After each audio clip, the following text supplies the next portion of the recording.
I will suggest that let's hear from the rapporteurs. Before we went for lunch, we worked in groups. And group one was looking at how can civil society organizations engage in the UPR process before the review. Group two was during the review, and group three was after the review.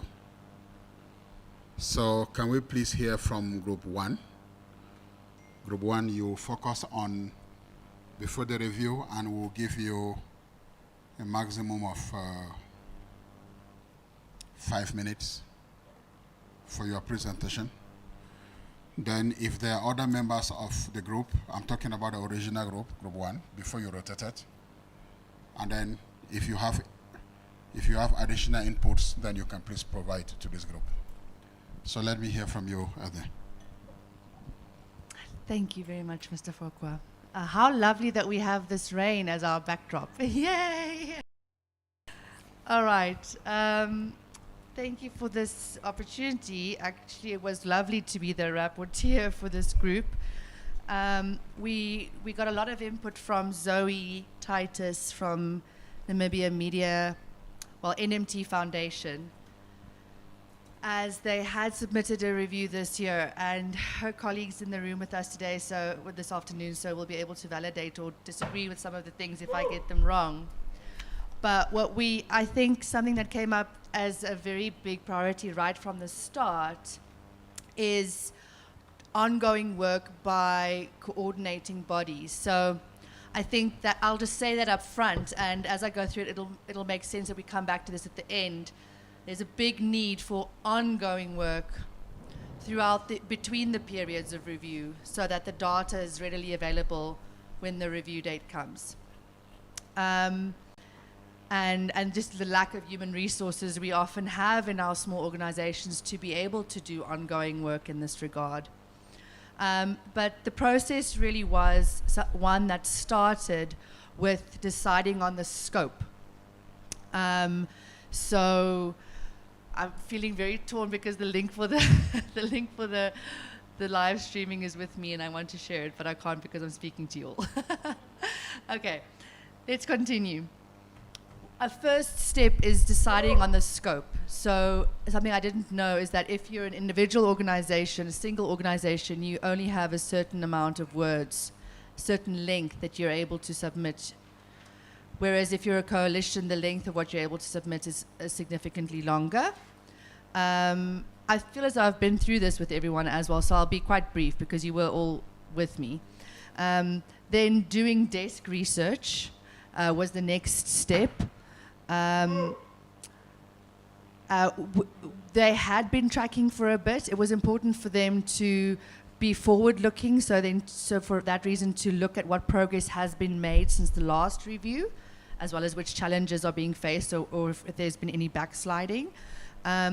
A tip that they had is that the first time that they submitted this review, they commissioned legal assistance, so a lawyer to help them with it, which meant that there was a bit of a template for them to repeat the second time. A challenge really was the cross-referencing, which is a reason why having a repository of jurisprudence is really something that came up as something that would really help to make this process easier. But creating something like a repository of jurisprudence or tracking treaty body recommendations, again, is something that is available through the United Nations meta tagging on the websites, but it's a bit clunky and so would require actually a human being per organization or per sector to keep track of all of this. Okay, so that's that. Then we know, I think in anything that we ever do in terms of policy in this country, data comes up as a big challenge. We don't have faith in our data because data often doesn't correlate with what other people release. So it's difficult for us to see our data as reliable or accurate. So there's a big need for that. But there are newsletters and free online resources that can help us to keep track of all of this.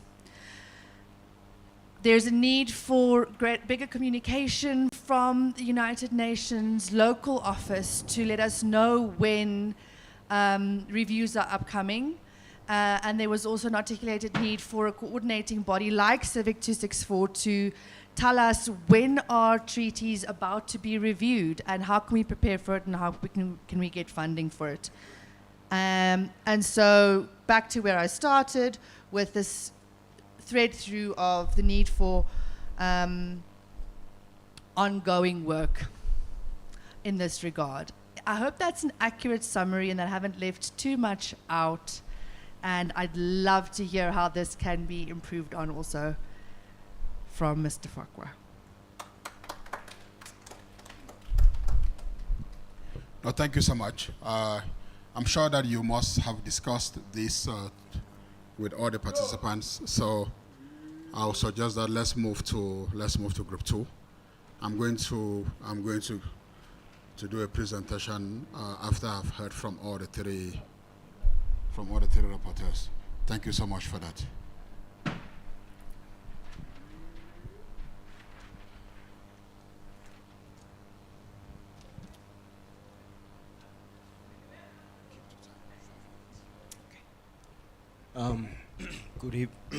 Good afternoon. Name is Rivaldo Kurirap. I'm the rapporteur of Group 2. Ours is during review. What is our role during the review?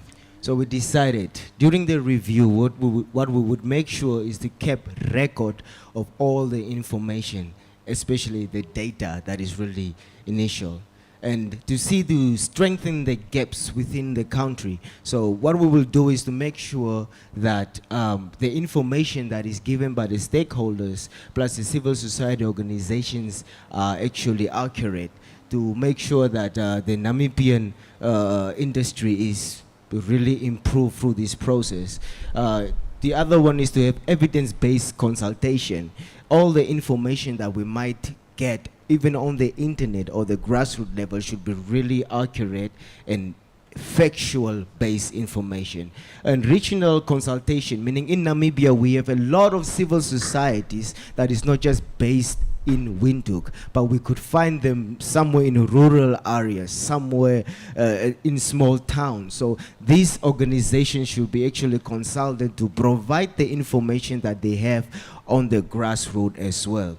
The media visibility is Namibia lack access to information in certain areas, and most of the civil societies that are based in areas that do not have internet access sits with proper, accurate information that is needed for the UBR review.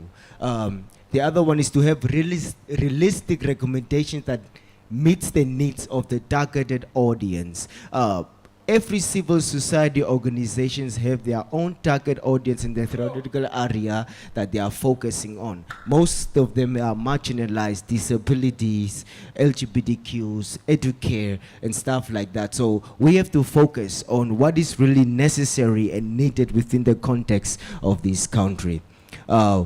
Once adopted, engage proactive with the government to inquire why some informations are just noted but not supported. So what we would do is we would try to lobby before the review is adopted by the government to make sure that everything aligns with what the civil society organizations are having within the country. Preparedness with skills for accreditation is to make sure that during the review, the team that will make sure minutes and documentations are taken are really skillful people, just not to take the reviews that are given by the UN, but to make sure that these gaps and strengths are actually improved for the betterment of the future. Structure coordination of different civil societies. So we should have a level structural coordination whereby every civil society can give in the information of their work, whereby they could create a hub that we trust in, by just not sending one civil society organization as supporters to the UN, but to create a hub where all the information of civil societies are given in and nothing is left out.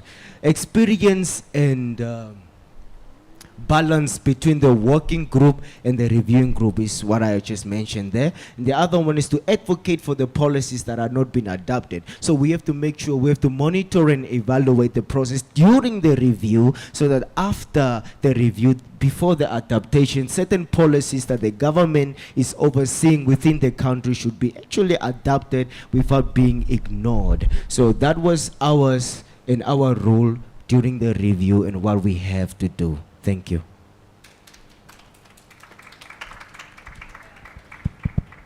Thank you so much. Thank you. I really appreciate it. Thank you. All right. Let's please hear from group 3 after the review.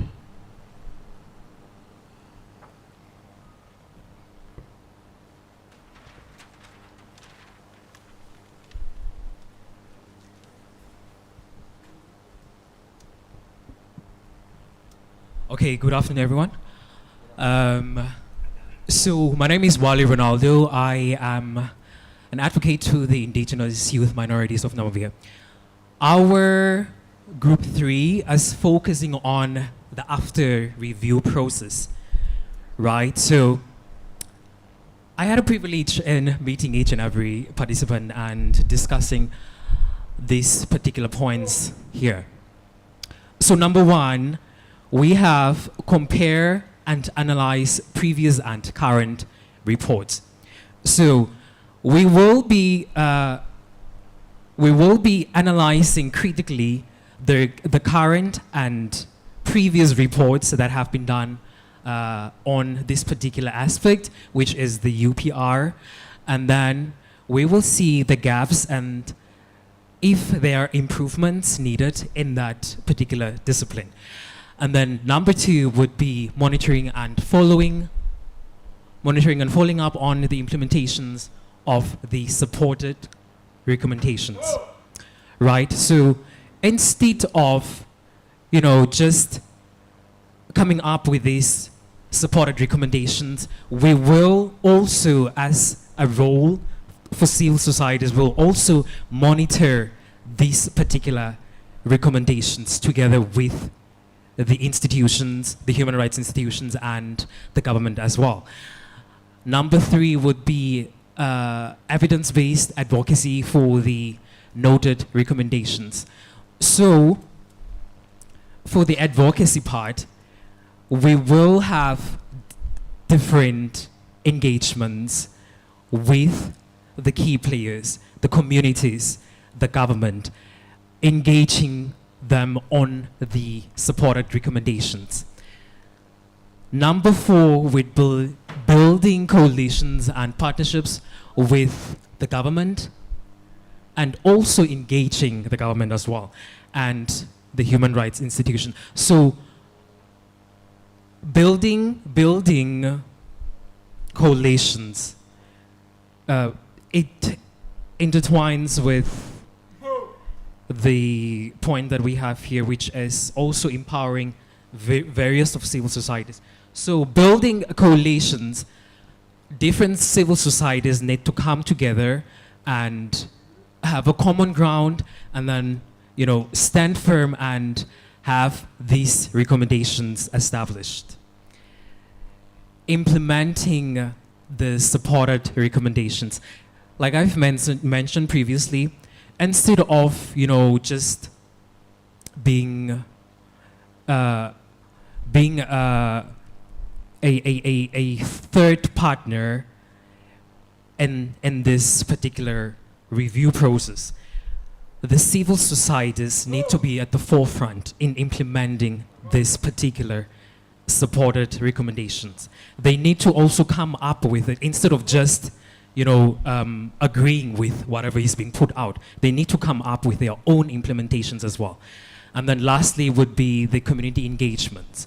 Going on the ground, engaging the community through various of, aspects, be it media or,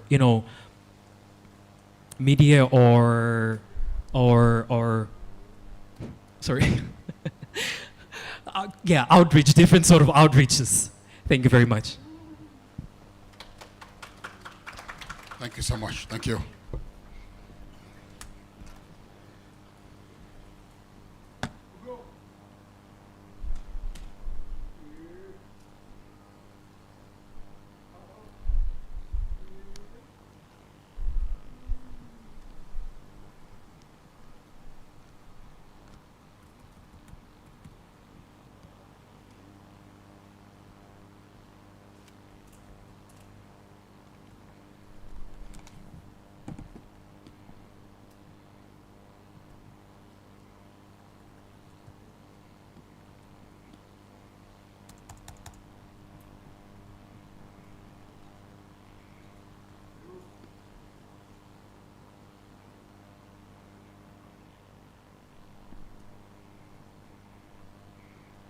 Sorry, my computer is a bit frozen.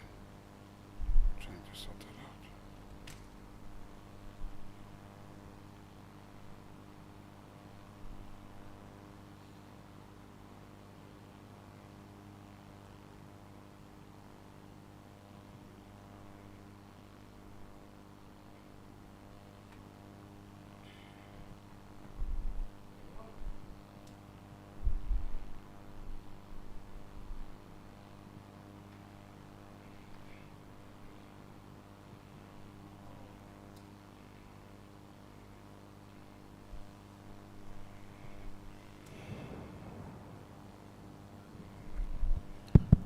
All right. Thank you so much for all your inputs. I can see that so many people are on their iPads and on their phones. Looks like you have very important emails to deal with. And it must have been a very long email. I hope you conclude the email. All right. So just to get back to the room, I think it is important for you to know, as I mentioned in the morning, that when you engage in the UPR process, your focus should not only be to submit a report, because the UPR has 3 phases, as I mentioned, before, during, and after.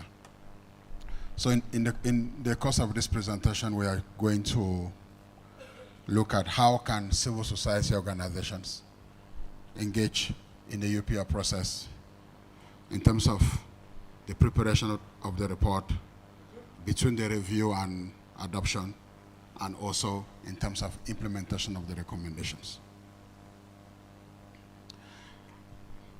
I think the first thing that you need to look at as civil society organizations, you've touched on some of the points, although I'm going to repeat some of them, but I'll also try to go much more deeper. I think it is important to ensure that as civil society organization, the first thing that you have to do is to encourage the government. Encourage the government to organize broad and inclusive consultation. But the question here is that when I say engage with the government, who in the government do you engage with? I was speaking to the second group that in the context of Namibia, you have an interministerial committee. Can somebody tell me the name of that interministerial committee that is responsible for state party reporting? What is the name of this body? There's an interministerial committee in your country that is responsible for coordinating state party reporting. No. All right, just to let you know, in the Ministry of Justice and Labor Relations, you have an interministerial committee that is called Interministerial Committee on Human Rights and International Humanitarian Law. This is a body that is responsible for coordinating state party reporting and also to work with various government ministries to implement the recommendations. This body is serving as a national mechanism for implementation, reporting, and follow-up. The reason why the government had to establish this body is simply because the government is aware that if you look at the content of human rights treaties, if you look at engagement with various human rights mechanisms, you cannot say that it is the responsibility of one government ministry that has the mandate to prepare reports to human rights mechanisms. So the government decided to create what is called an interministerial committee on human rights and international humanitarian law. And I also want to please clarify something. I could see that, and it is something that is common, I could see that you are still a little bit confused between reviews by the treaty bodies and reviews by the UPR. These are 2 different mechanisms. When it is time for the UPR review, don't go around telling civil society that the country is going to be reviewed by the treaty bodies. It is reviewed by the working group of the Universal Periodic Review. There are two different mechanisms. So it is important for you to try to encourage your government to organize a consultation. It's very key. And when I say the government, I mean the Minister of Justice. So you have to go to them that you need to organize a consultation. The reason why it is so important is because you want the government to create a platform where they are going to maintain an open dialogue with you, so that the issues that you want to raise, you can also raise them to the government when the government is preparing the report. As I mentioned in the morning, I don't want to be naive. Sometimes when governments engage with civil society actors, the consultation is not transparent. The consultation is not inclusive. I have seen countries where civil society organizations are sent a report of about 70 pages on Friday at 3 p.m. and they are asked to give their inputs on Monday by 10 a.m. That is not inclusive consultation. Because if you reverse the role and you give that report to the government to give you inputs over the weekend, they will also complain. So that is not inclusive or transparent participation. Yesterday we had a meeting with the government. We were in this room for 2 days. We had officials from various government ministries. The government has agreed that once they have their draft report, they're going to convene a consultation and they will invite you to give inputs to their report. But the next thing that you also have to look at as civil society actors, before the review, it is important for you to consider forming coalitions. Always form a coalition when you have to engage in the UPR process. And then I could hear when Group 1 was discussing, somebody asked if it is important for you to liaise with the UN office here. It is important. As civil society actors, it is important for you to liaise with the UN office and UN agencies so that they can also share with you some information that can also inform the development of your report as well. Then consider holding public awareness campaigns. This is the point that I really want to focus on. The last point, embassies. Yes, you have your hand is up. Can you please pass her the...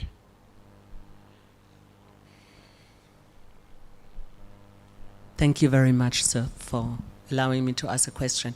Before we go to the last one, I wanted us to go back to the second last one. Yes. Consider holding public awareness campaigns. Yes. How have other countries done this? All right. Because this is generally not known in Namibia. Absolutely. Thank you. All right. That's a very good point.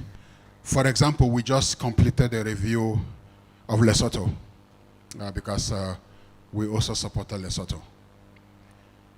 If you speak to so many civil society actors, they don't even know what is a UPR, they don't even know when is a country going to be reviewed. So what we did in Lesotho was that in Lesotho we have a national human rights officer. So what she did was to organize community-based awareness sessions because we had to use a national of the country so that she can speak in various languages to the people. And in Lesotho, as you know, Lesotho is both lowlands and highlands. So you have radio stations in the highlands and radio stations in the lowlands. So we had to organize this awareness with her. She's the one that led this process. So that awareness was raised, but that was also done in conjunction with civil society actors. Because it is not always good for the UN to drive the process, but it's good to involve civil society actors in the process as well. So that is what happened. But there is a big question mark, which is something that you also have to look at. It's something about budget. It was feasible for us to do this in Lesotho because we had what was called the UPR Voluntary Fund to support countries with implementation. we are trying to do the same application for Namibia for 2026, so that we can get some funds to work with the government to implement some of the recommendations that will come out from the review in 2026. So I just want to use that as an example. The next thing that you also have to look at, which you can do, but it comes with money. If you look at the recommendations, you have about 85 pages, 90 pages. Nobody reads 85, 90 pages document. So you have to look for ways to develop an abridged version of the recommendations. And the recommendations are bulky simply because 13, 14, 15 states can make recommendation on the same issue. So you can take the documents, delete all the repeated recommendations, and then you make it an abridged. Do so that you can really raise awareness on that. The one thing that you also have to look at, it is the media. The media also play a very important role in the civil society landscape. You also have to involve the media as well to raise awareness on the UPR. So this is one thing that you also have to look at. So I just want to let you know that. In terms of the last point, which I want to dwell on,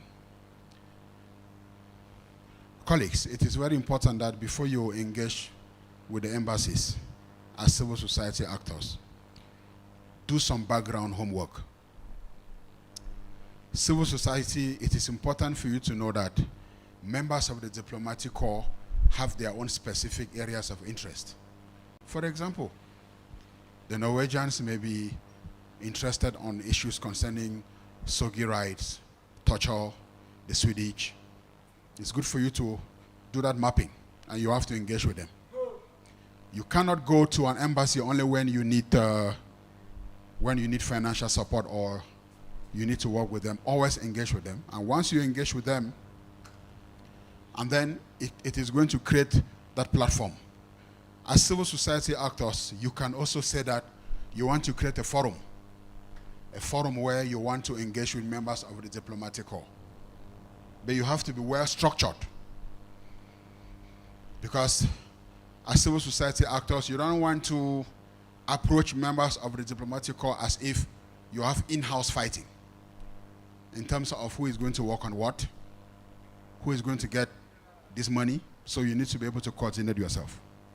So in terms of working with members of the diplomatic corps, you have prepared your report at the moment, but you need to, I'll advise you that look for some time, engage with members of the diplomatic corps before the review.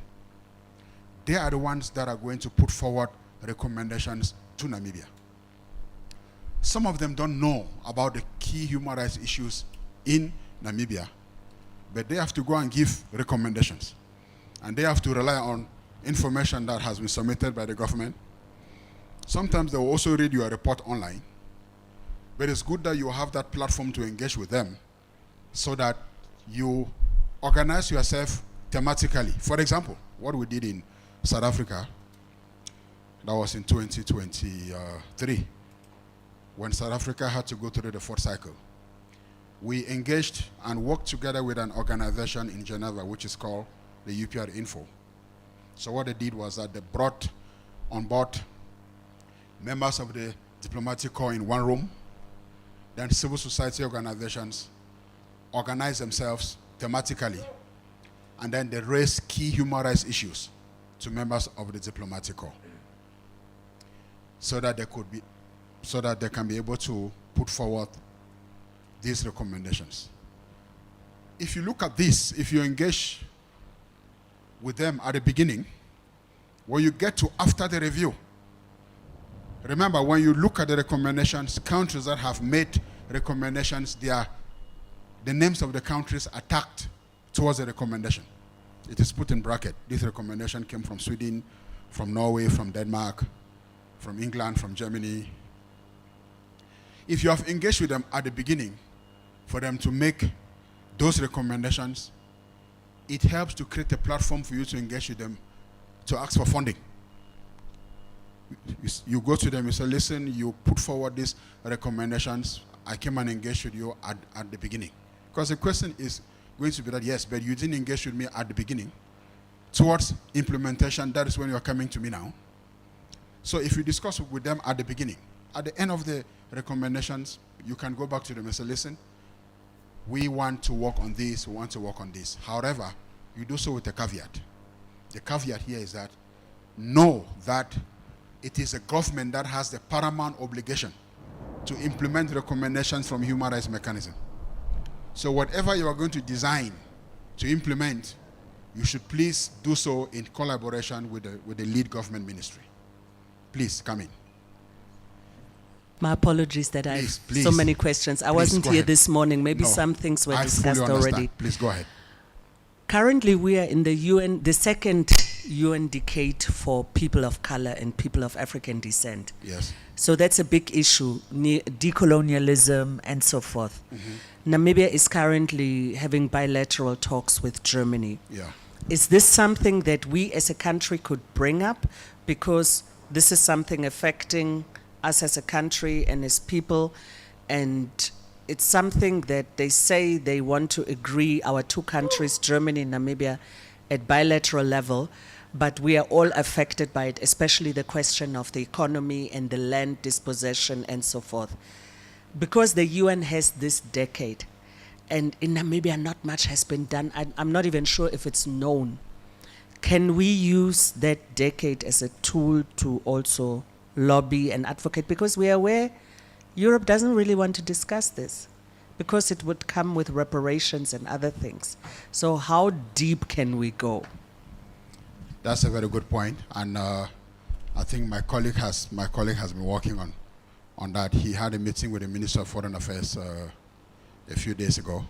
So, Francis, you want me to come in? Then you can compliment. Yes, I think it is something that you can raise, and you can. What you really have to do is to engage with the UN. You can engage with the UN. You can ask that you want to have a meeting with the UN resident coordinator. One thing that you need to know is that the UN has that convening power. The UN can engage with the government to exercise that convening power. And if you want the UN to facilitate that discussion, then you need to engage with the office of the UN resident coordinator. The next thing that you also have to look at, which you can look at it as an entry point, and I think my colleague Francis is going to touch on this in the afternoon. What you are working on is grounded in international human rights law, particularly the Convention on the Elimination of All Forms of Racial Discrimination. Namibia is a party to that treaty. Namibia was reviewed by the committee that is responsible for monitoring implementation of this treaty in 2024, right? Last year. Yeah, 2023. They were reviewed in 2023. The government received recommendations, and this same issue that you are raising is in those recommendations. So you can use that as a tool for engagement with the government. Now listen, you submitted your report, you received these recommendations, how can we work on this? So it is something that you can look at. It is going to be with the Ministry of Justice, but I'm going to give the mic to my colleague Francis to please touch on it, because Francis is our anti-racial discrimination advisor, so he can give you some thoughts on this. Francis, please, over to you. May I quickly come in because the biggest issue in Namibia is our economy and the land. Our democratic indicators look good, but our economy, we are the second most unequal country. People don't have land. Our economy, 44% unemployment. See, we have an economical problem, social justice issue. Thank you. Yeah, thank you very much for the question. I think to start with, the issue of reparation, the agreement between Germany and Namibia you mentioned. I think presently the matter is in court. I don't know if you guys are aware. The issue of joint declaration. Yeah, so the indigenous groups are challenging it on the ground that they were not properly consulted. 14 was reached. Yeah, I think that's part of the work of civil society organizations, because issues like this, you should help to put it in the front burner. And just like we are talking about UPR, like he said, meeting with the embassies of other countries, these are the type of issue you can put before them and urge them to add it as one of the UPR recommendations, apart from the one from the treaty bodies. Yeah, and you made mention of the second decade. Second decade. Yeah, the second decade, because the fourth decade will be ending this year. Second decade will be starting next year. And one of the efforts we are making is to ensure that the Southern African countries also benefit in some of the activities, because the first decade essentially was focused on Africans in diaspora. So one of the things we are trying to see is to ensure that at least some of the activity for the second decade benefit the countries within this South Africa. But the main point I want to highlight is human rights issues.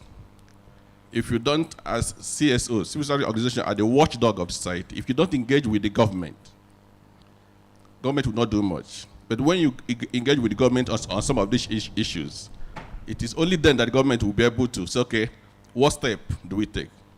Because my meeting at the Ministry of International Relations, also Minister of Justice, I have the feeling that there is a feeling of indifference. They're saying that the matter is in court.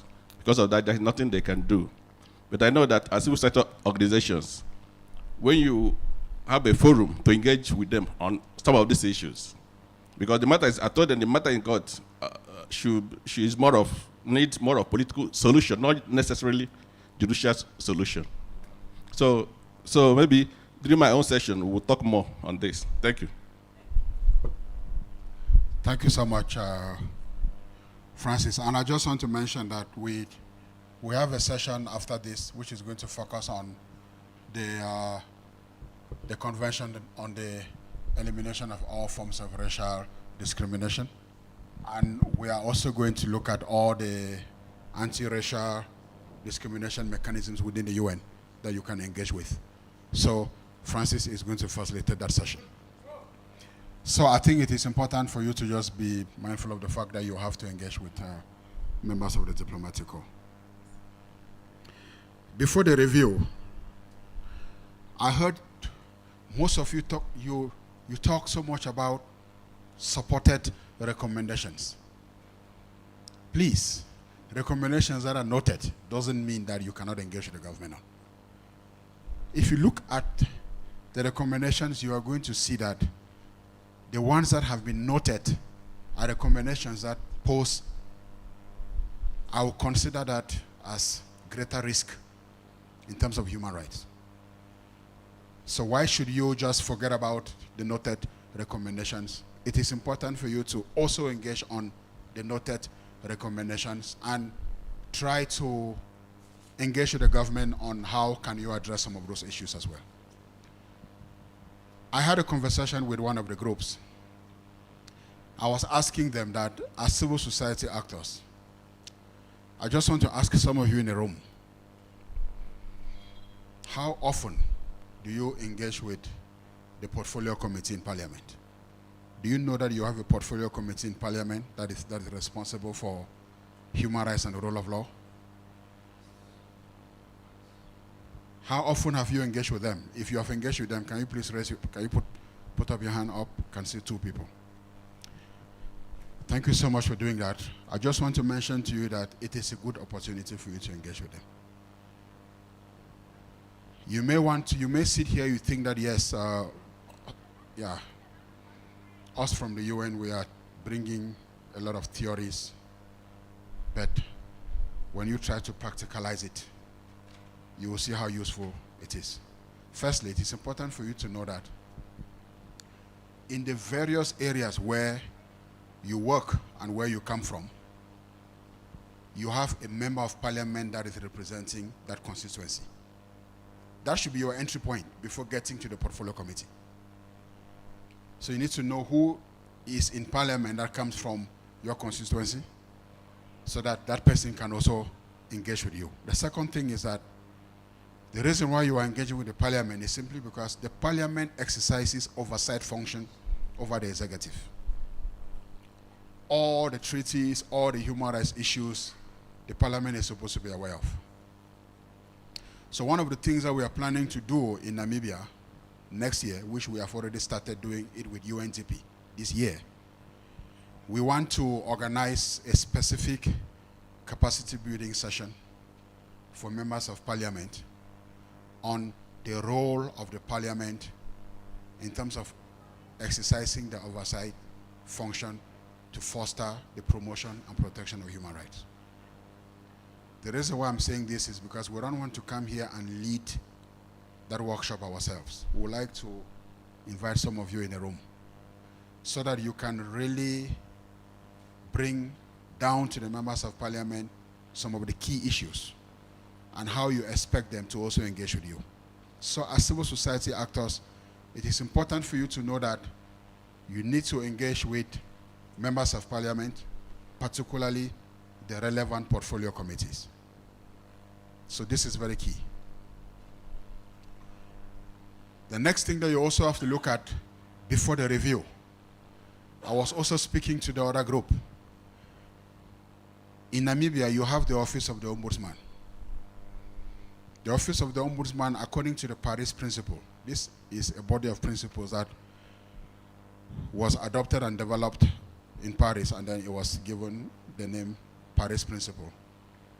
This is a set of principles that guides the work of national human rights institutions.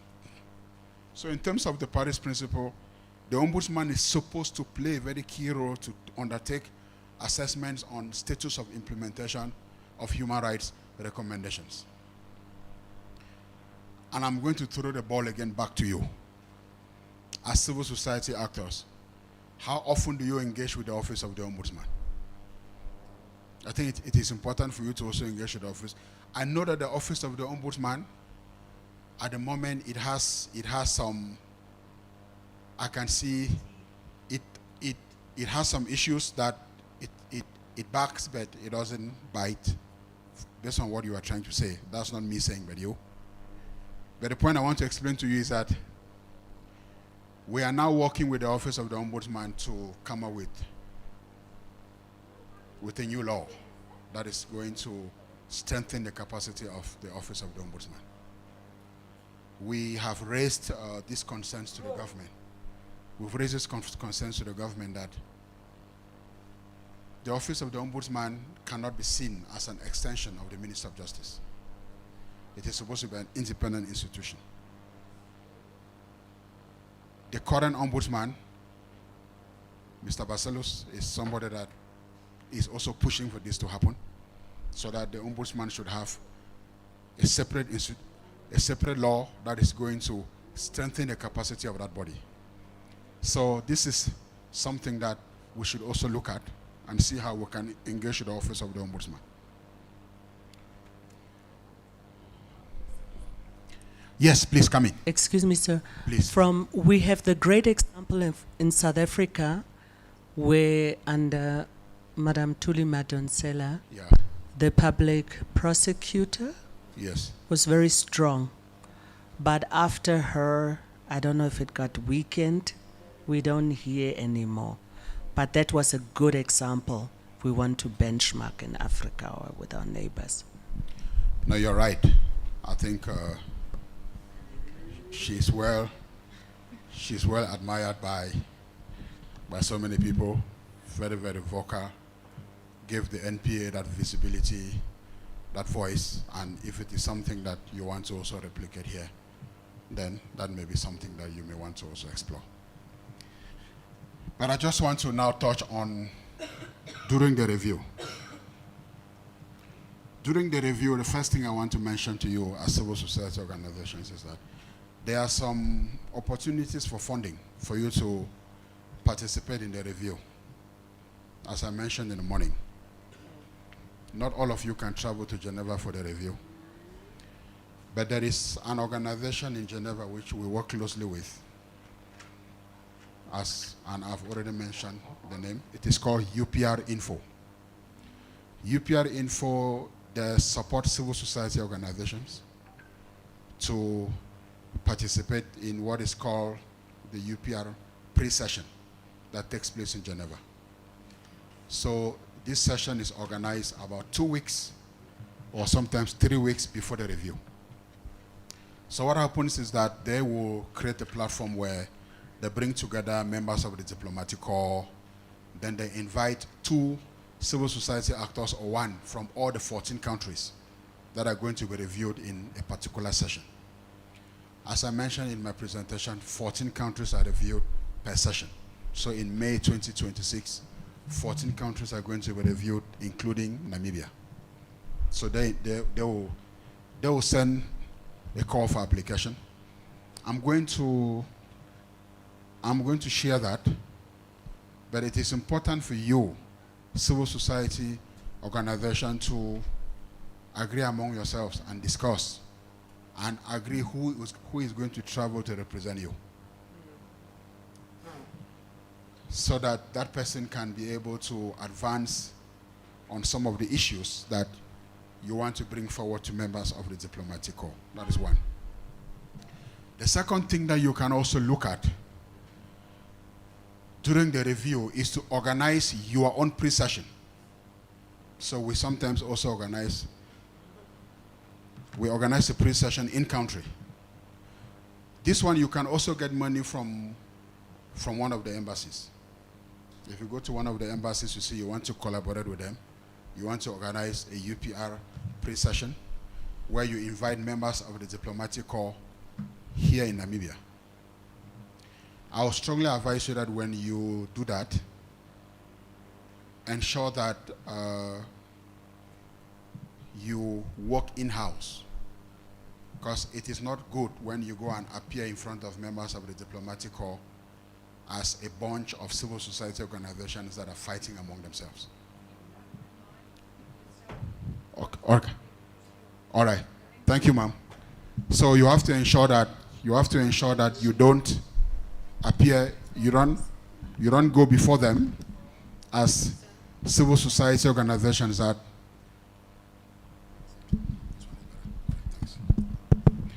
So it is important for you to appear before them as an organized group. You need to agree on the thematic areas that you want to deal with. And then you need to know who you are inviting in the room. You need to know the areas of interest. So these are some of the things that you have to look at. So you can also organize that in-house. In terms of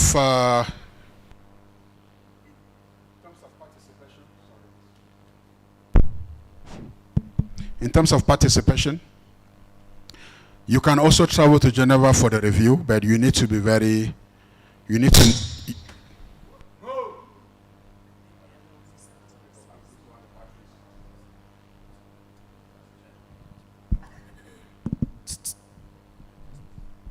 yeah.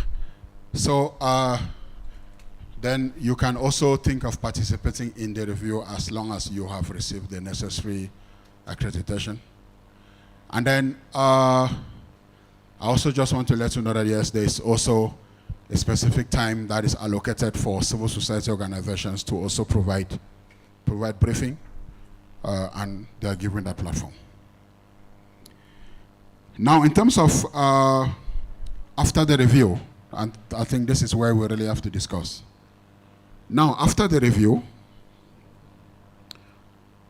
one thing that you should know is that after the review, there's going to be a time when the government will have to make a decision on the recommendations that have been supported and the ones that have been noted, as I mentioned to you. Before the adoption, it is important for you to look for a platform to engage with the government. I discussed with the Minister of Justice yesterday, and they actually said that, yes, this is not happening. But they want to see how they can make it happen in the next cycle. So that when they come back from the review, before the recommendations are adopted, they should please have a conversation with you, engage with you, so that you should please also give them your thoughts on your position on the recommendations. So that is also another key point that you can also look at in terms of engaging with the government on the recommendations. And then after you have the recommendations that has been adopted, you also have to ensure that you disseminate the recommendations as widely as you can. Once a country has been reviewed, the recommendations has been adopted, our High Commissioner will always issue a letter to the government highlighting some of the key issues for the government to take into consideration. That letter is a public document. It is online. You can use that letter as well. You can use that letter, and then you can be able to engage with the government. After this presentation, if you give me like 3 to 4 minutes, I can show you where to find all this information. It's public, it's online, it's not private, it's not confidential. And then in addition to that, there's also a matrix of the recommendation where the recommendations are clustered thematically. So you can look at the recommendations and then you see how do you use the recommendations to design a plan for implementation. The one thing that you also need to know is that you can also engage with the Ministry of Justice, particularly the Ministry of the Interministerial Committee on Human Rights and International Humanitarian Law, so that they can have discussions with you on what is the next step towards implementation. And then you can also engage with the government and also engage with the media to share information on the recommendations. The next thing that we also have to look at is that once a country has been reviewed by the UPR, countries are encouraged to submit what is called a midterm report. Midterm report is supposed to be submitted 2 years after the review. You can encourage your government to make a submission. And one thing that I also want to emphasize is that midterm report is not only submitted by the government. Civil society organizations can also submit a midterm report to provide progress on implementation. The next point that I want to mention is applicable to you. If you look at the recommendations from the human rights mechanisms, it can help you to explore the option to encourage South-South and North-South cooperation, which means that some of the recommendations you can get support from countries that have put forward those recommendations, and then they can also engage with you and then see if they can have some funds to give you support towards implementation. When Group 3 did their presentation, they talked about implementation plan. So as civil society organizations, you can also think of developing an implementation plan which is aligned to the work of the government, of various government ministries. So these are just some of the points that I would like to touch on. We are going to share with you all these presentations. We'll share with you all these presentations. But if you may permit me, before I take questions, I just want to take you through where to find information when you need information on the UPR. Firstly, this is the website of the Office of the High Commissioner for Human Rights. So our website is www.ohchr.org. So when you come here, you go to Instruments and Mechanisms. Oh, you can't see, sorry. The website.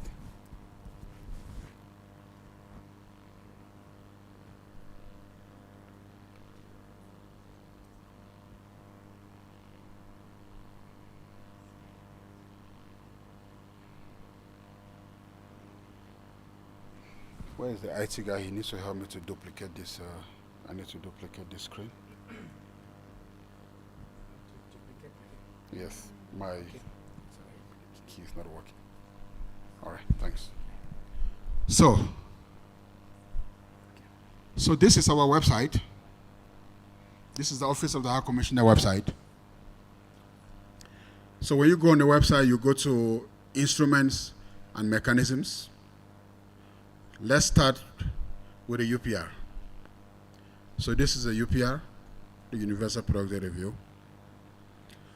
Here you can get documents by country. So let's say you are looking for information by country.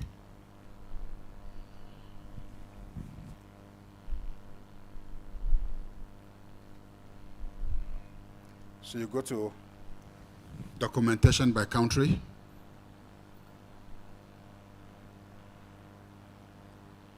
And then you look for Namibia.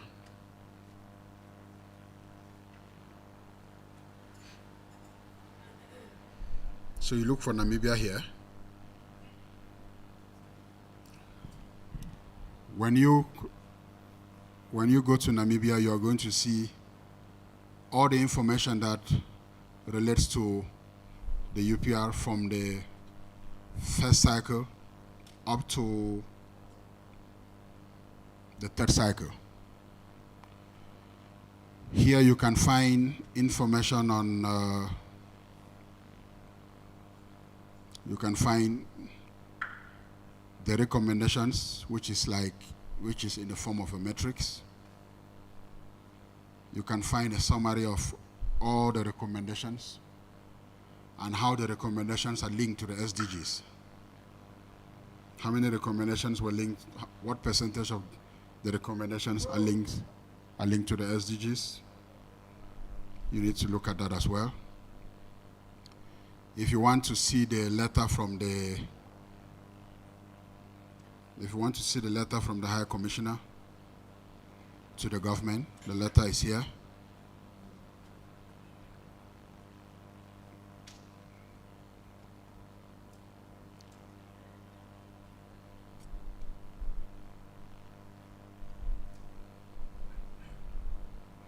So you can have, some of you also wanted to get information on the treaty body, so everything is on the site. So if you want to get information on the matrix of the recommendations,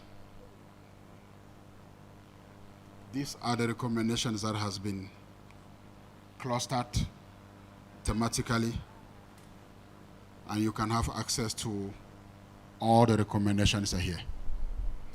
And the recommendations are also linked to the SDGs, so you can find all the recommendations here. If you want to get information on the,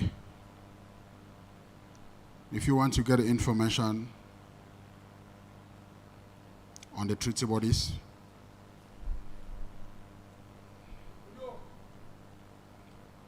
you just go back to this to the main page.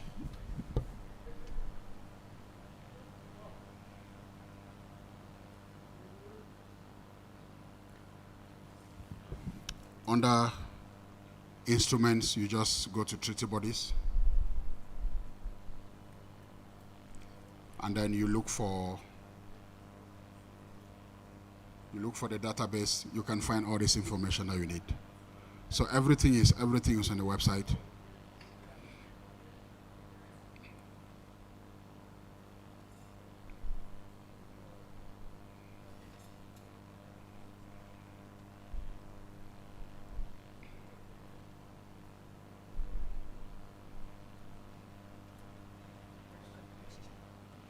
Yes, I'm coming. Let me just open this for you then. Yes, please.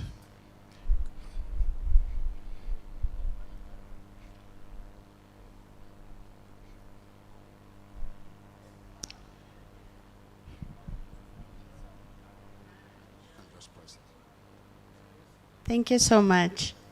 So, this is with all due respect. We are talking about teeth. Based on your mandate, how much can you push countries to rectify or to all those things? How to act on the human rights agendas that they have promised to do something but they don't do. No, We understand the gravity of the body and the substance and the excellence in terms of data and strategy and stuff. Yeah, but All right. yeah. No, thank What you is so your much. biggest blessing to civil society in action? No, thank you so much. I think that's a very valid. That's a very valid question, and I'm going to respond. I will also give you some examples in the sub-region, and also examples in Namibia. I was having lunch with you. We were talking about how the government is making so much progress on participation of women in political processes, and women taking the lead in terms of certain governance processes. I mean, this is not happening from, it's happening simply because as well you can also link it to issues of human rights. If you look at the CEDAW recommendations, there have been several recommendations in Namibia calling on the government to ensure that there's equality, and that women should be given that enabling platform to participate in political processes. So this has been happening. But it largely depends on how do you package your advocacy. How do you engage with the government in a constructive way that is aimed at achieving specific things? I mean, if you look at the work of the human rights mechanisms, there have been some progress. There have been some progress in several areas, and how we as the UN cannot take credit on this alone. The UN cannot work on all this alone. The UN has to work jointly with several civil society actors. And I'm going to give you some examples in the sub-region how we have worked with civil society organizations to push for things to happen. I think the one that I'm going to touch on, firstly, is issues concerning the abolition of the death penalty. And sometimes when you work on human rights issues, you need to have a strategy. You don't work as a human rights officer as if you just go around quenching. For example, we worked with the government of Angola to abolish the death penalty, which took us like 5 years. Continuous engagement. The government had to ratify the optional protocol to abolish the death penalty. We've done that as well in Zimbabwe, where we are still pushing for the government. Zambia is also taking that step as well. Another thing that you also have to look at is that issues concerning birth registration. We've made some progress in countries like Angola, and all these things are coming from the human rights mechanisms. So it is all about having an approach and how you have to deal with it. Another aspect that you also have to look at, for example, if you look at a country like Lesotho. Lesotho never had a national human rights institution. It has taken us almost 12 years. I've been working in the regional office now for 10 years. When I joined that office, I was told that one of the things you have to work on is to ensure that Lesotho should have a national human rights institution. It's been years of advocacy how to deal with it. So when we talk about the human rights mechanisms, we're not telling you something that is abstract, but it all depends on how do you use it. If you look at other countries in the sub-region, if you look at a country like, for example, South Africa as well, South Africa never had a national law that addresses issues of hate speech, hate crime. But because of the work of the human rights mechanism, we have pushed the government to put in place that law. If you look at, there are so many examples, but I'm not saying that it is that easy. One thing with us, when we work in the field of human rights, we think that when we work on something, we should expect results the next day. What advocacy approach do you have? Who are your allies? How do you engage on it? These are the things that you have to look at as civil society actors. It is simply because I'm not saying that this is what is transpiring here, but it is simply, I'm just trying to explain to you that as civil society actors, you can push, you can make things to happen. For example, in Lesotho, before the king had to assent to the law establishing the national human rights institutions, civil society organizations took the government to court and litigated on the bill, that the bill was not Paris Principle compliant. And the whole process had to stall. So the point I'm just trying to explain to you is that there are areas where we can make progress. Let's look at Namibia, for example. One of the things that we are also looking at. You can see now that the government is trying to open up towards establishing an ombudsman, which is Paris Principle compliant. It is something that also emanated from the recommendations.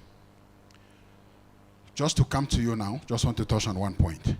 But the first thing that you have to look at as civil society actors, which is something that maybe you enjoy in this country, but other civil society organizations in other countries may not really be enjoying it, is to ensure that the government should give you that enabling environment to thrive.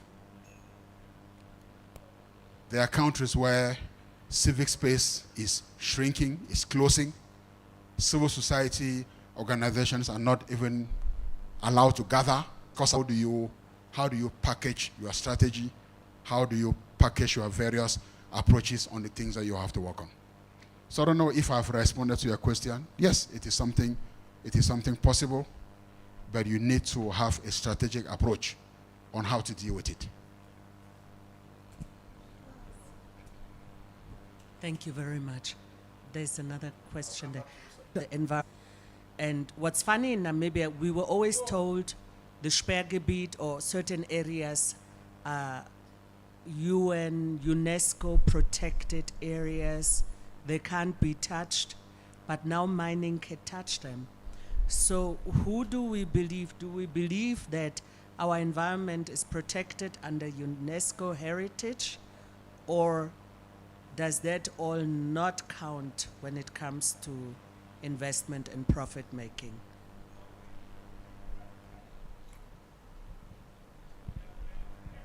All right, I'll just take this and I'll come to you, sir.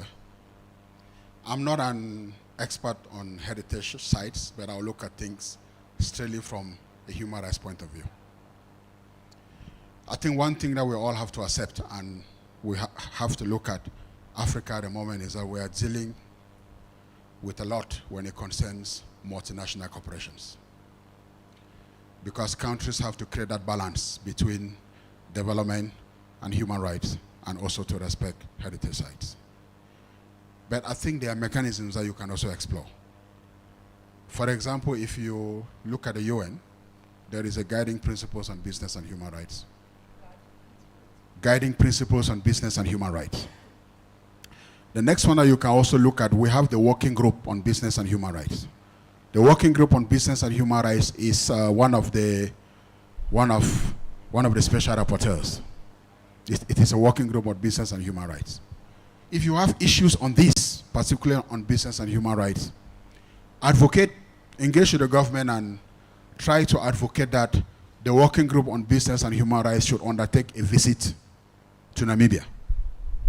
They should undertake a visit to Namibia, so that when they come and undertake a visit, firstly, you are having an ally for you to engage with, the working group on business and human rights.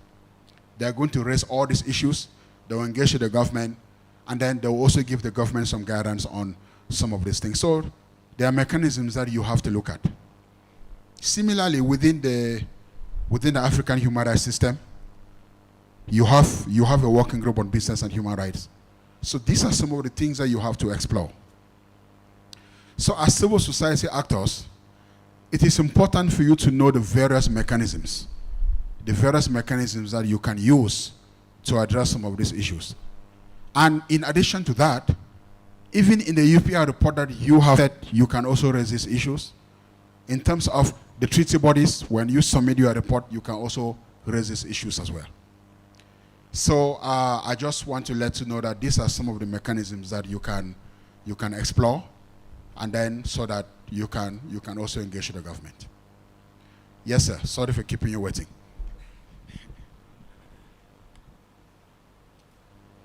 I will be very far. I will not be.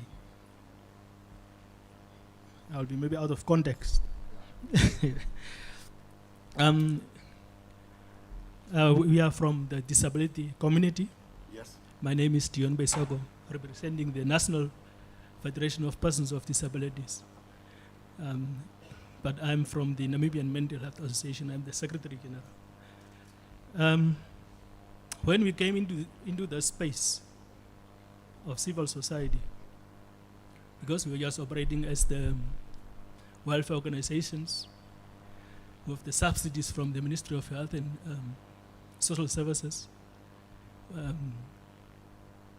but we never even benefited from those subsidies because they wanted an audited report, and we were questioning them always.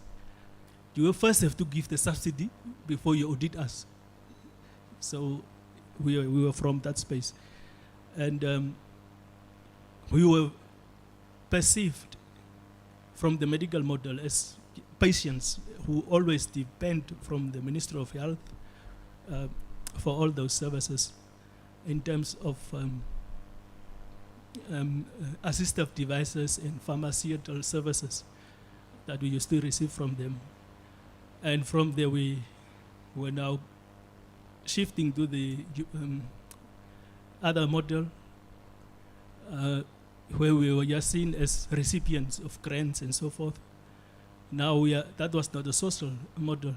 So we're at the human rights model where we see ourselves as people first before our condition.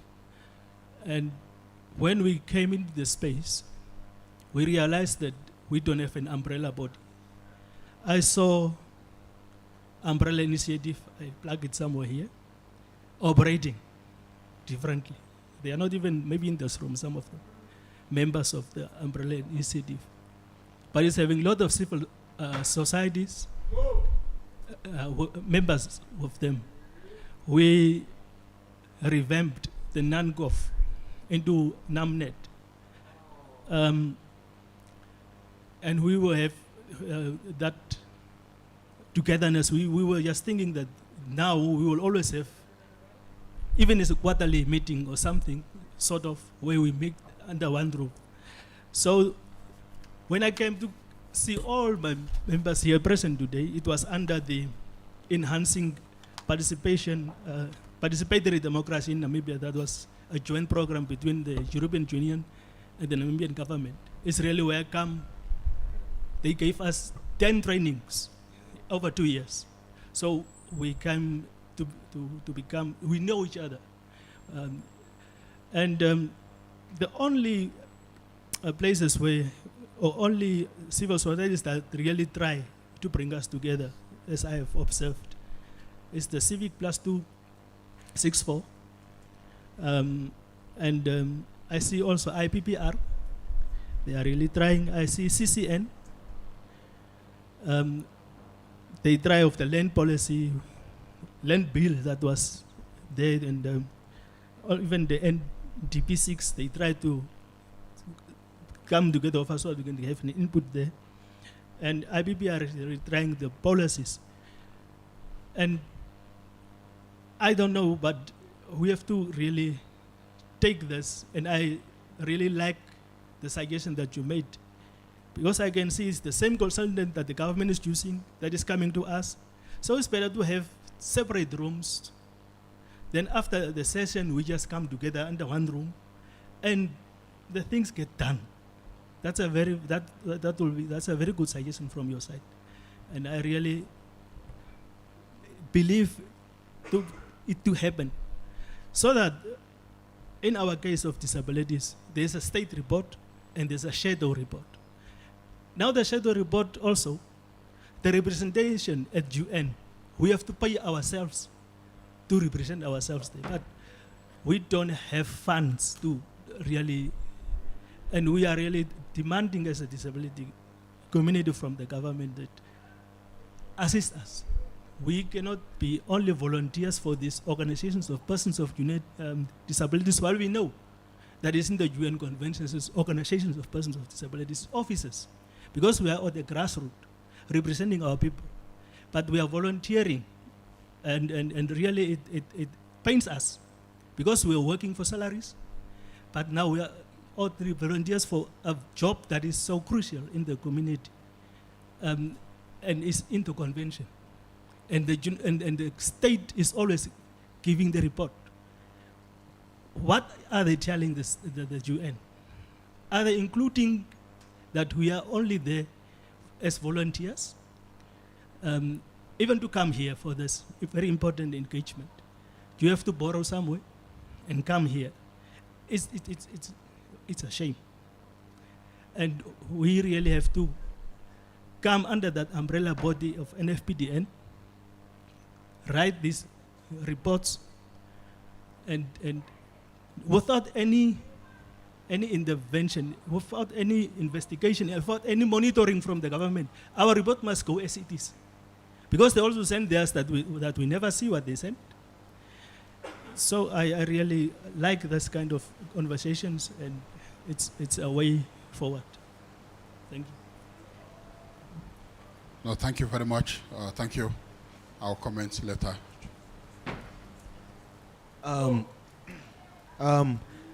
Again, my name is Rivaldo Gorirap. I have a few questions, not long.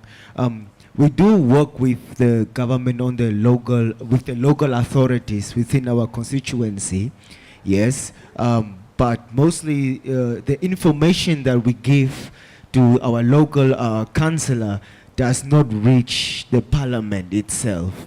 So I had a question. Basically, for us as civil society organization within Namibia, in order for us to submit our reports, I think that we should create, we have Civic Plus 264 already as an information hub for civil society organizations, but I think we need to have a body whereby all civil society organizations in Namibian context can send in their review, like a secretariat, whereby they can review and create a full document that can be sent through to the UN. I think that can help as well. All right. No, thank you so much. I just want to mention that I'm not an expert on organizational arrangements of civil society actors. I can only look at things from a human rights point of view. And I'll come to you now. I think the point that you mentioned is very, very important. One of the slogans of the Convention on the Rights of Persons with Disabilities is nothing about us without us. So you have to be fully involved in the process. And you have also acknowledged the fact that as civil society organizations, you need to be able to put your house in order. If you look at issues of disabilities, there are various facets. You have civil society organizations or organizations of persons with disabilities working on several things, several areas. So you have to put yourself together, but I'll leave that to you and the team, but thank you for those positive points that you made.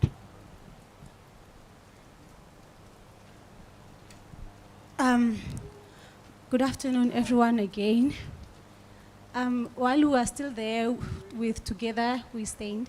Ms. Eunice Smith from UNESCO once said, IP are the guardians of indigenous knowledge, traditions, and language, and our practices are seen backwards, discriminated, marginalization. We must speak. Nothing must be about us without us. In that footnote, the white paper for the indigenous people is a document that was adopted, not actually adopted. It is legal framework which is instrumented to promote and protect the rights of the country's indigenous people, which is now the Ovatwe, the Ovajimba, and the San communities. These are legal frameworks that are included by the United Nations Declaration on the Rights of Indigenous People, the UNDRAP. But this paper is still in the offices. Me personally, I think this paper has all the frameworks that will eventually help the indigenous people. So it's like that paper consists of all the information, like not even actually information. It has, let me just go back to it.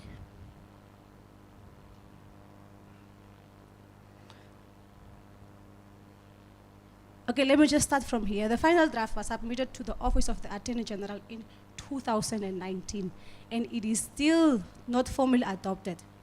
Without this formal approval, Namibia lacks an overreacting coordinated strategy to national policy framework specifically for the rights and the development of indigenous people. Mind you, this information, this white paper consists of information that can help eventually the indigenous people that were formerly the marginalized communities, because we are trying to move away from marginalization and go into a tribal thing that we don't want to be left behind. So this paper has, it emphasizes on ancestral education. It has efforts to address historical discrimination through programs like the Sound Development Programs. It has land rights recognition based on traditional and historical occupations. It has principles of free, prior, and informed consent in decision-making processes affecting indigenous people. It has affirmation and respect for indigenous people's rights to political participation. So my question is, actually not my question, there is awareness has been raised, but then there is inconsistency in the socio-economical development within these communities that have been spoken about. So my question is, how does Namibia's indigenous peoples white paper align with international on the rights of, actually with the UN, international on the rights of indigenous people? All right. No, thank you. Thank you so much for that point. I will not be able to give you a comprehensive response without looking at the white paper. But I can also give you some guidance on avenues that you can explore to get some guidance on how is the law aligned. One thing that you have to look at, within the UN system, we have a special rapporteur on the rights of indigenous people. He just completed a visit to Botswana. And according to him, I was part of the webinar when he launched the statement after his visit. It was a very successful visit, because according to him, the government of Botswana is actually open now on issues concerning indigenous rights. There was even an indigenous leader that died so many years ago, and they did not allow him to be buried in his ancestral land, but the president took that step for him to be buried. So it was a very positive thing. The government now is willing to ensure that certain policies should be put in place. I'm giving you this advice simply because one of the things that you can explore, and I can give you my email. Francis can also do this because he's also working on that. We also provide support to states when the government has put in place a policy or a law that you think that the law is not aligned to international human rights principles or standards. But what we do as an office is that we take the law, you send us the law or the white paper or the policy, we are going to analyze it and also send it to the special rapporteur. It is going to be analyzed.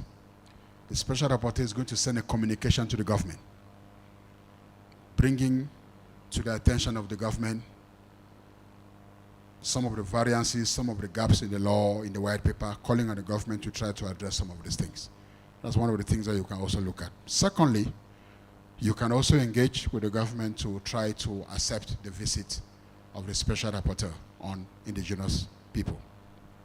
You can do that, and then to see whether he can visit the country and engage with various stakeholders. And when they come, they will not only end in Windhoek, they also go to communities where they are indigenous people. They're going to get all these concerns that they'll engage with the government, then see how some of these things can be addressed. So these are some of the avenues that we are going to look at. But I really cannot give you a definitive answer now whether the white paper aligns, because I've not read the white paper. I've not analyzed the white paper. unless that is done. If I give you any response now, then it is premature. Yeah. All right.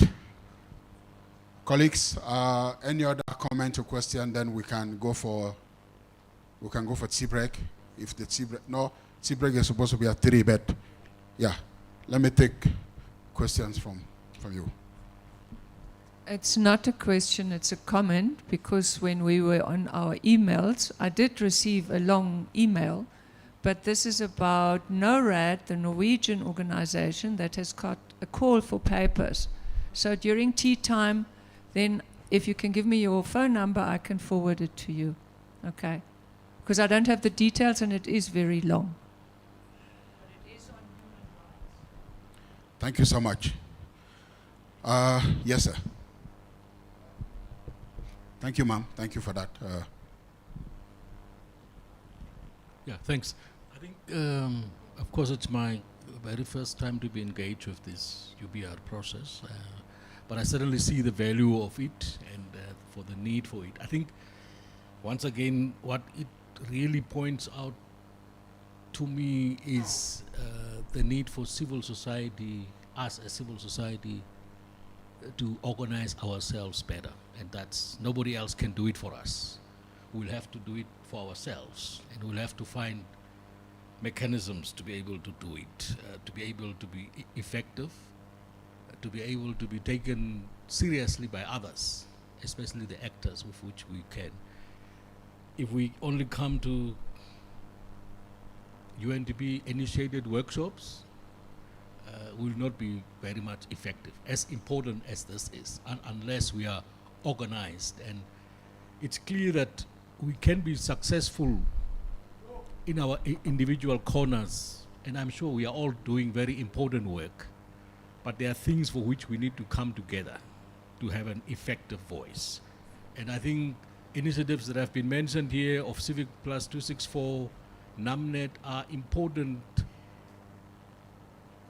vehicles that, unless we strengthen them to be effective, and there might be others that are still needed, but I see the need for really, this UBR report also provides some pointers for sectors, specific sectors to pick on things, you know, and those sectors needs to take ownership around those kinds of things. I mean, I like the example that you use about civil society made a lot of submissions, and it was difficult to see when you look at those responses, are they really from the same country?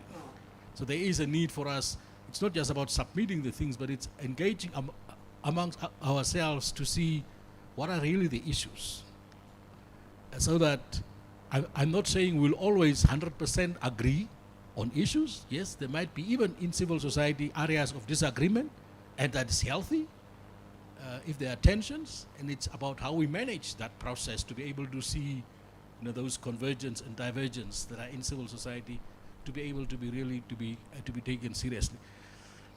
I wanted to build on the example that you have mentioned about next year you are considering building the capacity of members of parliament. That is certainly needed, but I think also in the same vein, building and strengthening capacity of civil society to engage with this kind of processes are also needed. So I would want to suggest that you consider that as part of your planning, so that I think champions within civil society needs that kind of capacity building to be able to also engage effectively with members of parliament.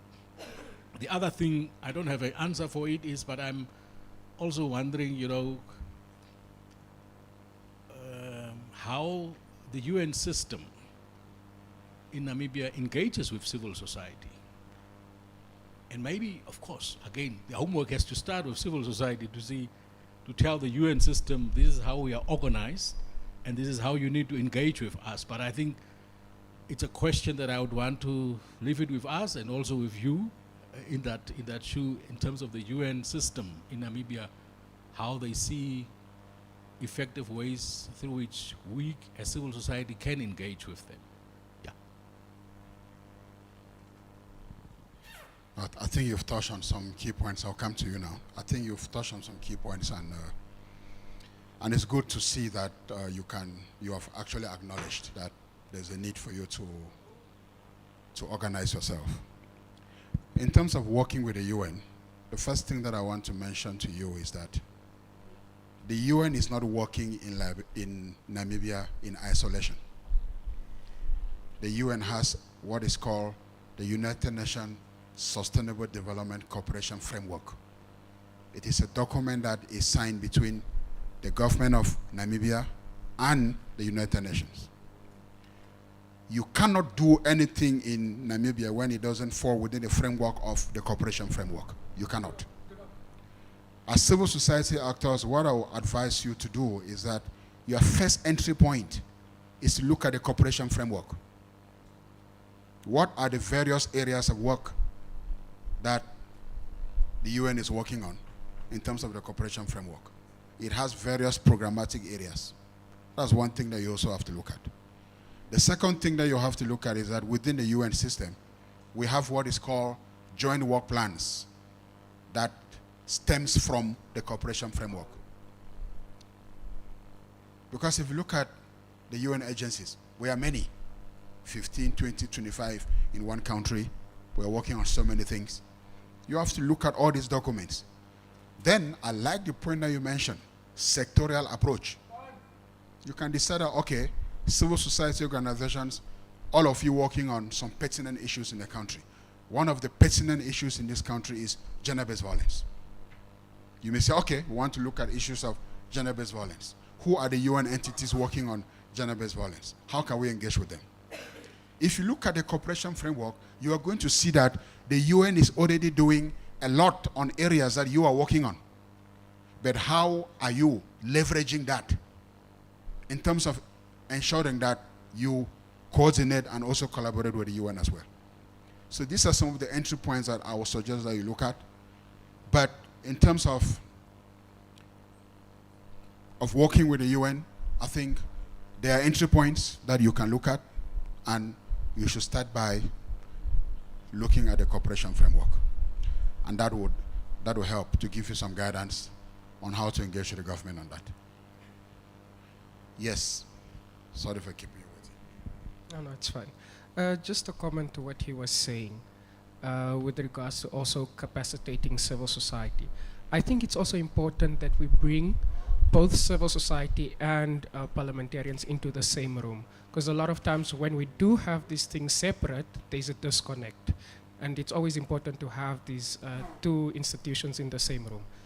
Coming back to what I initially wanted to say is earlier this year, and I'll go into my question, we had a collaboration with ILGA to sort of help civil society in Namibia with their UPR submissions.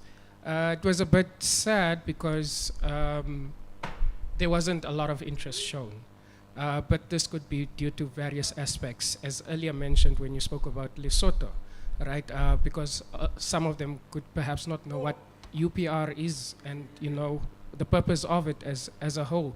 But there was sort of interest from the SOGI-based organizations, which was also, you know, a relief. But that shows that there's also a mentality that human rights is not you know, broad. It's this idea that human rights only deals with certain aspects. Coming to the question, what technical or capacity building support does the UN or its agencies give to civil society in this aspect? Because I think it's very important that we are empowered with this knowledge and that we know what UPR is, the purpose of it, engaging with it, even after, you know, the submissions and the recommendations have come out. No, thank you. That's a very good question. And I think you are addressing your question to the right channel.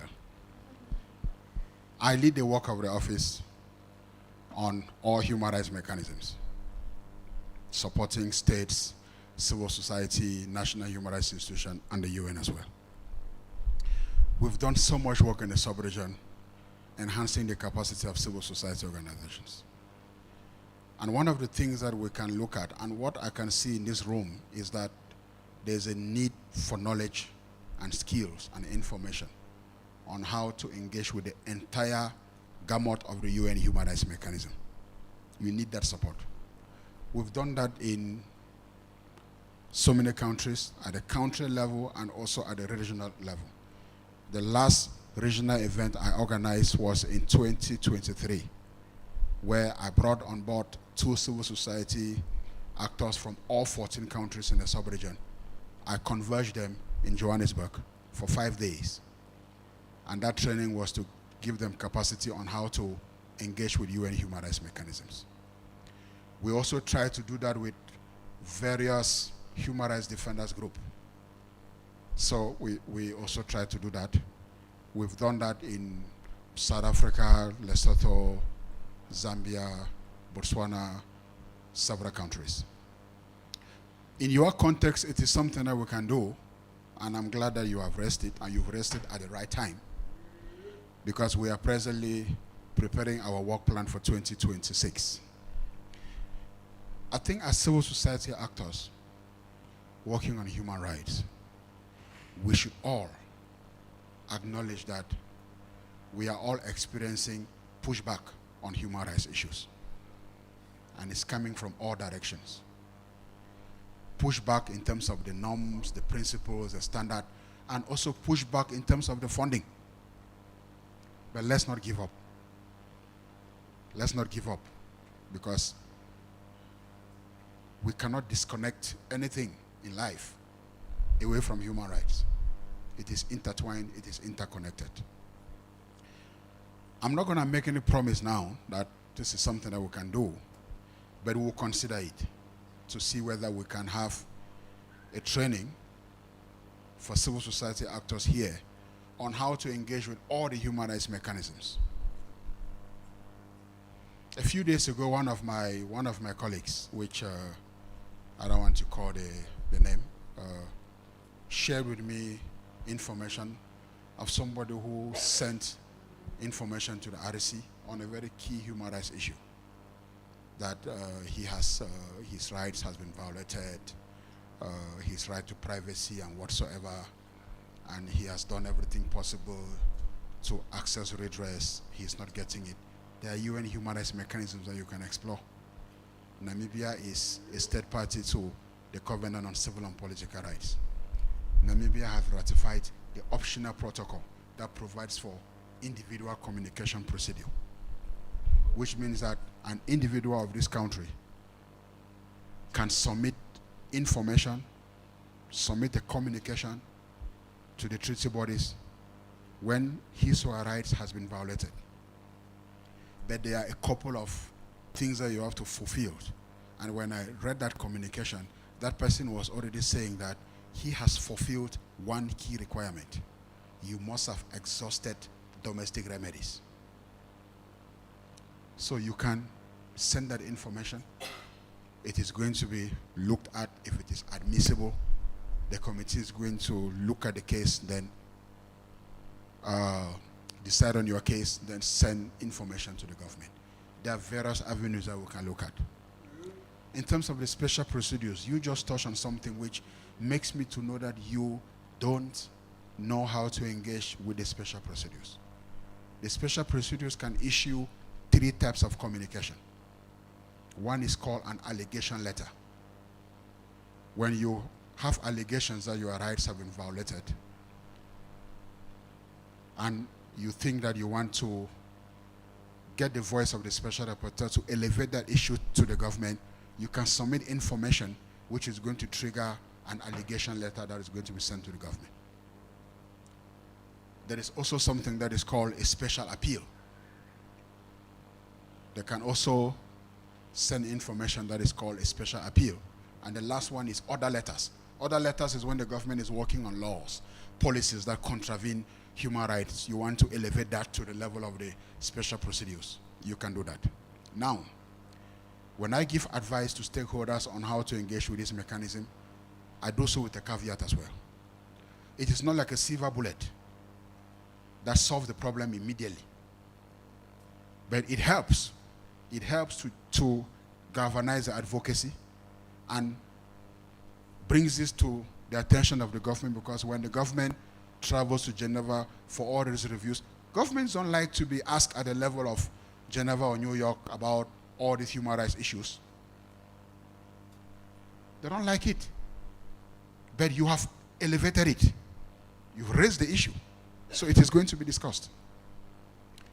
So these are various options that you can also explore. Another thing that you can also explore in your country, which I just need to check whether Namibia has ratified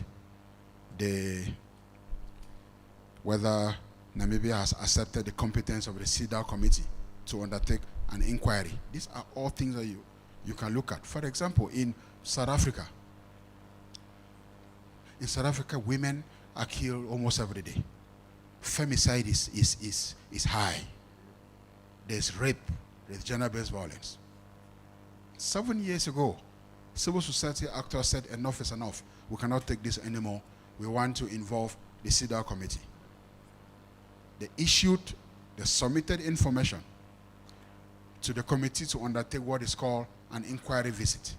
Inquiry visit is undertaken to a country only when civil society actors can prove that human rights violation is gross and systematic. If you don't meet these two qualifications, they will not institute an inquiry. It has to be gross. It has to be systematic. It has happened over a period of time. Which means that if you see that rape is high, femicide is high, you can send this. They can come into the country. They can engage with the government. But what I've seen in South Africa is that after they undertook this visit to South Africa in 2019, the government now is trying to take issues of gender-based violence seriously. Now they are even thinking of creating a presidential group on femicide. So to look into all of these things.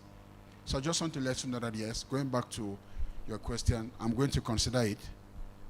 Francis, who is here, he is our focal point and our desk officer on Namibia. So Francis, one of the things is that we need to consider providing technical support to civil society on engagement with human rights mechanisms. So let's discuss this when we get back to the office.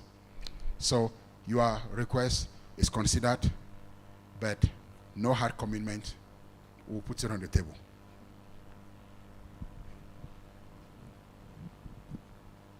Thank you. I just want to go back to the process that we have done earlier, and they supported when the government say a certain recommendation is supported. The post-review process, do they submit some kind of implementation plan back to the committee, and is that plan also available on the website that you just shared for public knowledge and implementation as well? No, thank you so much. They don't really issue an implementation plan. What they prepare is a midterm report. They're supposed to submit a midterm report after 2 years, after 2 years of the review. But if you look at the UPR process, the midterm report is not mandatory. It is optional. But what we are now trying to do with states is to ensure that, is to push them to submit a midterm report. However, we don't only use the UPR as a mechanism to follow up for states to implement the recommendations. Don't forget that states are also being reviewed by the treaty bodies. The treaty bodies also raise same issues that have also been raised by the UPR. So, and in terms of the treaty bodies, states can also submit reports, submit information on progress made towards implementation. So you can also use that method as well to follow up on progress made towards implementation. However, just to mention to you that when you submit your report for the next cycle, what you have to demonstrate in the next cycle is what steps have been taken by the country to implement recommendations that came out from the last cycle. So if you want to know the progress made by Namibia to implement recommendations from the last cycle, wait for the report to be finalized. You can look at it, then you are going to see where the government has made progress. Yesterday I was advising the government that let's not focus on making as if everything is perfect. if you are making progress, yes, you say you are making progress. If you have challenges, you also mention that you are having challenges. So this is what we have discussed, and also there are some new developments that we also have to look at. So the government is supposed to demonstrate this in its report, and I'm going to follow up to ensure that you have that consultation. Yeah.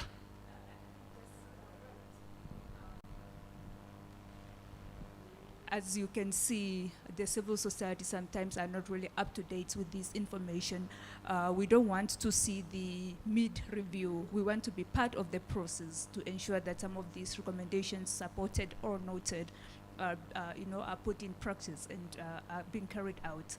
How can we, maybe through the support now of maybe your office, be at the same level in terms of understanding what was the outcome of the review, and how can we also, complement the government's efforts towards human rights? No, thank you. That is a very good point, but there's a shared responsibility there. So you also have to engage with the government on that. And I've given you the names of all the institutions, how you have to engage with them. It is important for you to also know the cycle. You know when is the government supposed to do the midterm report. In some countries, when the midterm is supposed to be prepared, the government is able to put together a draft, then invite civil society actors to give their inputs on the draft. So you can also look at that as well. But I want to let you know that this is not something that only the UN can do. Civil society organizations, you need to be able to engage with your duty bearers in order to push for this to happen. But we will continue to engage with you on this. Yes. Sister, I have a follow-up on what my sister is saying, and once again, I would like you to recommend how other African countries are doing it. What my brother here was saying, and what you hear generally from the room, from Uhuru and the others, in Namibia, we don't have civic education as a mandatory subject, mandatory markable subject. We learn a lot of things, but we don't learn the human rights mechanisms, there's this, there's that.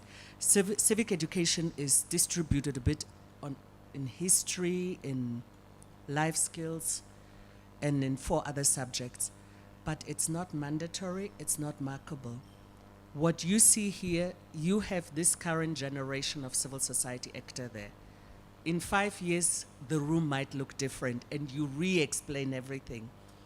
That's why what we lobby for, and I understand it's a shared responsibility, but where we need your assistance, which other countries in Africa or in the area have civic education as a markable mandatory subject, so that from a young age you learn about these things, because this shouldn't just be for parliament and civil society. Every Namibian should learn this in school. Are there examples in Africa where you have this, where it makes your work and all our work easier? Thank you. No, thank you so much. That's a very good point. I'm going to answer your question with a caveat. There are countries that have civic education. For example, Mauritius has it, where they have human rights in the school curriculum. However, I just want to let you know that if you look at engaging with the human rights mechanisms, to be honest with you, you really cannot integrate this at the level of primary school education. It is very complex. They are going to, even if they have human rights information, it's about fundamental and basic human rights, like the Bill of Rights in the Constitution, rights and responsibilities, and all that. But in terms of telling you that there are countries that have engagement with human rights mechanism in the school curriculum at the primary school level, that is a tall ask. However, you can also find it in maybe the tertiary institutions. maybe when you are at the level of the university and all that. Yes. Yes, so that is one thing that we have to look at. But if I have to design a curriculum for schools, we have a manual where I can share with you. I can even, in the course of today, I can even show you where to get it. How to integrate human rights education in schools. You can do this, but you don't have to go so in depth. You can just talk maybe generally about the UN, the human rights system and all that, but for you to go into all these technical things that I'm explaining to you now is a bit complex. So I think the point that you are raising is important for you to integrate human rights in the school curriculum. I was in Mauritius, I think that was last year. The government is really trying to roll it out, but it is also something that you can think of. There are other countries where human rights is also taught as well. Seychelles is one of them, where, yeah, Seychelles, they will also teach human rights as part of civic education. So these are things that we have to look at. Yeah. Thank you so much for your answer and for giving us those two countries. However, I would say, let us teach our citizens and inhabitants those mechanisms, because that's how you also encourage young people to take an interest in your laws, in politics, and in human rights. I wouldn't say it's half as difficult. What did I have to do in school? I had to make a bench like this. And it was very difficult for me. If you are 1 millimeter away, you fail. And I failed most of the time because I wasn't that good in making benches. But those who knows, they're using it now to make benches for us. Us in the human rights field, or from our experience, we've seen the younger people understand human rights and understand their rights and responsibility, the more they can be engaged citizens. I wouldn't say it's too complicated. If you learn it from young, let's say grade 7, 8, you will grow up a more conscious citizen to know, oh, this is acceptable, this is not. I would like to challenge our citizens and inhabitants to learn about this. So we will welcome that manual, and we would really welcome then that discussion with Parliament to see how we can integrate and embed it. Because that's really a big issue in Namibia. If we don't interest our people for human rights, they will all go to corporate because that's where the money is, and no one is left defending the people. So let's challenge. No, that's a good point, and it is also a conversation not to allow it to end in this room. I think you should also think of having discussions with the Minister of Education. I think it's something important. All right, I see time. Thank you so much, Elner. Please, and then we can please keep in touch. And if you want to engage with the human rights mechanisms, you please let me know. And we are always going to be available to support. And you have been an amazing group. My colleague is going to be taking over after this, so I'm going to be sitting. But I want to thank all of you, and I'll still talk to you again at the end. Thank you so much. Have your tea, and then let's come back after 20 minutes. Thank you.